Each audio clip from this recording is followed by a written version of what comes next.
John Wick meets butter chicken. That's not racist, right? Hi everybody, Anthony here from Awesome Anthony Productions, and today I'm going to give you my review of the directorial debut of Dev Patel, Monkey Man. But before we get started, you know exactly what to do at the end of the video. If you think I've earned it, please leave a like, subscribe, and ring that bell so you never miss any of my new reviews. Now let's get into it. Monkey Man stars Dev Patel as Kid, a mysterious young man who spends his nights wearing a gorilla mask and getting beaten to a pulp in Mumbai's underground fighting scene, purposely throwing his fights so that he can pocket some easy cash. But due to the death of his mother at the hands of the corrupt police and authority in Mumbai, this unresolved childhood trauma ends up leading Kid to infiltrate their ranks, starting a quest of revenge while also trying to stick up for the poor and the marginalized. This movie is Dev Patel's showcase as a director and a badass action hero. The action here, mostly made up of hand-to-hand combat, is brutal. Between the expert cinematography, the visceral camera movement on display here, and the sheer amount of blood and gore that happens during these hand-to-hand fights, every scene will leave your pulse pounding and your ass on the edge of its seat. And Dev Patel gets to prove once again that not only is he a great actor with fantastic dramatic chops, as we've seen in Slumdog Millionaire, Lion, The Personal History of David Copperfield, but this movie really feels like a natural progression for him in terms of becoming an action star. Here, he takes this all the way into Keanu Reeves territory, and I think he pulls it off very well. Not only are the action scenes brutal, intense, and shot with claustrophobic kinetic camera work that leaves nothing to the imagination, but Patel wisely allows Kid to be vulnerable. Yeah,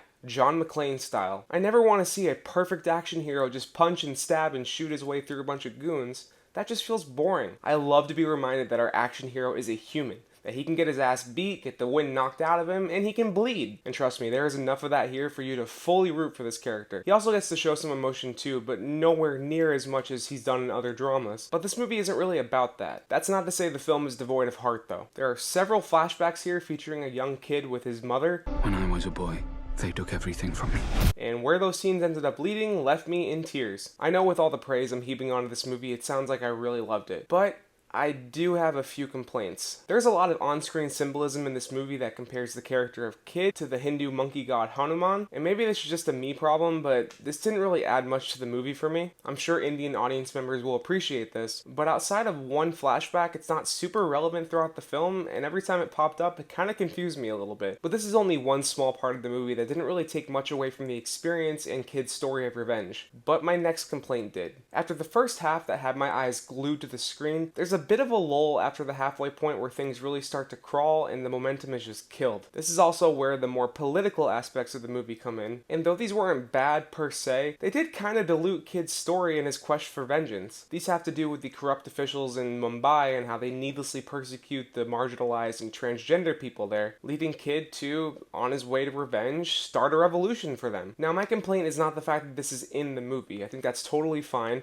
especially considering this stuff happens in India every day, and it makes sense that Dev Patel would want to shine a spotlight on that. And I thought the movie did a good job including it without making it feel heavy-handed. No, my complaint is that it needlessly muddies the water of the story, diluting the impact of Kid's revenge for a kind of typical message about systemic oppression. But I was able to fully look past these complaints as we headed into the third act because that shit was just amazing. A total thrill ride until the very end with a strong emotional payoff. That even included the political parts in a pretty cool way. So, though it relies a little too much on religious symbolism, lulls a little bit after the halfway mark, and kind of muddies the story with political messaging, Monkey Man is still a very strong directorial debut with edge-of-your-seat action, a solid emotional core, and a completely badass turn from Dev Patel. And that's my review of Monkey Man. Thank you so much for watching. If you like this review, you know exactly what to do. I said it at the beginning. Please leave a like, subscribe, and ring that bell so you never miss any of my new content. While you're at it, you can scroll down in the description, find the links to my social, leave a comment, let me know if you saw the movie and what you thought. And while you're at it, if you want more of my content, you can click or tab on these cards right here. I'll take you to my review of The First Omen, or just over to my channel where you can check out my reviews, my shorts, and my old shit. Thanks for watching, everybody, and I will see you next time for my review of A24's blockbuster, Civil War,